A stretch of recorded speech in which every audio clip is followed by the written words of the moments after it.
Mheshimiwa Rais, nataka kusema hivi. Furaha ile tuliona ni mingi. Wabunge wenzangu wamesema ulitupatia Mheshimiwa Lentore, captain ambaye ni ndume, ambaye anaweza simama mbele ya bunduki kwa sababu yako. Na hiyo mnajua. Lakini nataka niseme Mheshimiwa Rais, ile eneo la Igembe ni marginalized. Katika ile kimaumbile, sijui kama ni kimaumbile ama ni kijiografia, tuko nyuma. Hapa tuko na Igembe msima CEO wa Agricultural Finance Corporation. Ni yeye tu. Hatuna MD yeyote. Na ninafurahi nimeona Nano ameambiwa hayo. Sisi katika parastato zaidi ya 400 we have no chairperson. Watoto wa hapa hawajai kuona ngari ya blue, ni kama vile hawajai kuona mto hapa Mheshimiwa Rais, ama maji yakiteramuka isipokuwa wakati iko mvua. Hawajai bana sawa sawa. Katika hizi parastato, hizi nga statement, nimeangalia, nimetafuta manjina ya hapa sijawahi pata. Najua ukirudi Nairobi angalau tupate chairman 2, 3, hata sisi tuwe tunaringa na watoto waweze kupata ajira.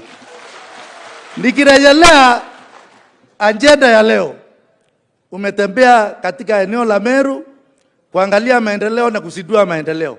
Sio barabara amemaliza. Alipotua hapa Mheshimiwa Rais, kwa sababu wewe ni mtu ambaye ni aso la kamili, ulisema lazima uingie kwa hii TTI uangalie ni nini kinaendelea pale. Watu wa protocol walikuwa wanasema rais akiingia hapa atakimbia pale Kaelo. Umeona zile machine na umeona kuna changamoto ya power. Na sitaki kurudia kwa sababu mtu wa power ameambiwa hiyo stima ianguke hapa haraka iwezekanavyo. Ndiposa ile agenda ya rais ya kuona TTIs na watu wanaweza kukarabati, ametuambia ile mambo ya Vasco da Gama ya kusema si ulitoka Pochogo ukaenda Kebo Mgundu hapo na kuingeneko. Tunataka watu ambao wanaweza kufanya maendeleo wao wenyewe. Hiyo historia haina nguvu tena kama hii TTI. Pia umeona hatuna tuition block. We have only one block ambayo ni administrative na ndio iko na hiyo machines. Your Excellency, na kuomba tupate tuition block ya hii TTI na hiyo stima ndio mambo yetu ing'are. Mnataka hivyo? Ndio hiyo TTI ing'are. Mnajua ilikuwa na wanafunzi. Mambo ilikuwa utepetepu ya ile siasa ya hapa ya karata, kamari. Na ninataka kuomba watu wa Igembe, mnataka tuondokee kwa ile pata potea? Mnataka tuendelee na kamari? Siasa ya ukora, siasa ya kupiga Igembe North Ramli. Mheshimiwa Rais, leo tuko na, hata kama tunafurahi, jana tulipata changamoto. Tulipotembea katika Ikulu juzi, kitu ya kwanza ile niligusia ni security. Mheshimiwa Rais, sisi tumeshingirwa na county ya Isiolo, upande wa south, upande wa south wa north. Wale tumepakana nao ni Boran, ni Turkana. Pesa nyingi ile inapaswa kuendelea kwa masomo kwa sababu ya uhaba wa mashule na wanafunzi wengi, inaenda kununua bunduki.